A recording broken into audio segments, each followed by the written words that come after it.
Move next That too. to Illinois and Duke, I believe we have next on our list. And that is Illinois, a 3-point favorite against Duke. Totals 50 and a half in this one. As we continue to go, I guess we left the ACC for one game with Iowa State and Iowa, but here we're back, and now we got to figure out what this Illinois team is going to do this year. Yeah, not a big data point with Illinois with the dominant win. I mean, they just kept it vanilla and still just dominated against the FCS opponent. So not much to look there. Duke, on the other hand, got off to a slow start last week. They were actually tied at the half with Elon, but then they outscored Elon 35-7 in the second half. I think that had something to do with and I saw this trend. This is another thing that we didn't kind of hit on early on, but these teams they have new quarterbacks, new coordinators, or just a lot of personnel. I thought early on they wanted to go as vanilla as they could, and then they realized, oh man, we actually have to like score. We can't just go vanilla. And then they kind of turned it up a little bit. If I look at teams like Oklahoma, who kind of turned it on late, Duke is another one of those teams who I thought turned it on late, and they look good in the second half. I mean, Mensa is an NFL type quarterback. He's getting a lot of hype from NFL scouts, so he's learning a new system.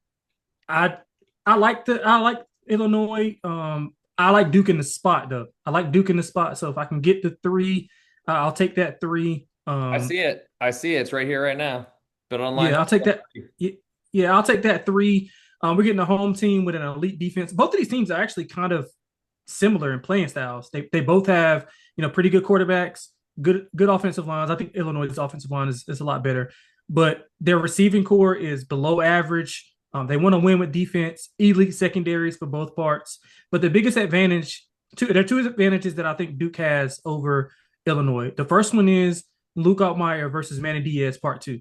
Manny Diaz faced Luke Altmeyer when he was a DC at Penn State, obviously being in the Big Ten. Familiarity is there. He knows. I mean, obviously Luke has gotten better, but we can say so has Manny. And you can kind of argue that the athletes that he had at Penn State are far superior than what he has right now. But I would debate that Duke has one of the best secondaries in the FBS by far, and they don't have they're one of their best players. I think he's coming back from maybe an ACL, so they don't have him, and they still have one of the better units in FBS, not just ACC, but in FBS. Um, Diaz got the best of him when he was the DC, like I said, at Penn State. I think he threw 4 interceptions, if I'm not mistaken. Didn't grade out well. And what Manny Diaz does best is he blitzes a ton. I mean, he blitzes a ton, like 40% blitz rate, 40% pressure rate. And that's a weakness of this Illinois offensive line. Now, they're veteran laden. They'll be on the road. Duke is not classified to be a hostile environment, but since Manny Diaz has got there, we saw their attendance increase. We saw their fanfare kind of increase because they've been winning. They've had extreme success under Diaz, and I think I think the crowd will be there. It's a night. I think it's a night game. What time does this game start again? It's actually an early one. It Oh, is 3:30. 11. All these games somehow Oh, all wow. 11 a.m. Oh, okay. Which does, I mean, to me, the makeup of home field advantage is, of course, where the game is, what travel looks like, and then the volume and the crowd impacts. I just feel like 11 a.m. You still got the travel issues and things of that nature, but I just don't see crowd noise. Like even with Ohio State this past weekend, yes, I was in a bar and might have had a few tequilas, but to me, it didn't feel like there was a ton of noise, even at the shoe this weekend. So I do wonder what type of environment Duke will provide. We know what they do on a Yeah. basketball floor, but it's certainly a second, I guess, level of interest in that fan Yeah. base, you Yeah, know? yeah, that's interesting. But I will tell you that they have increased their fanfare at football games. Like it's probably 100% over just because they weren't that good Right. early on, and now that Diaz is bringing real recruits in, he's bringing real wins, bowl wins. Like he's really turning around that team. So I would rather it be a little bit later in the day and not early on.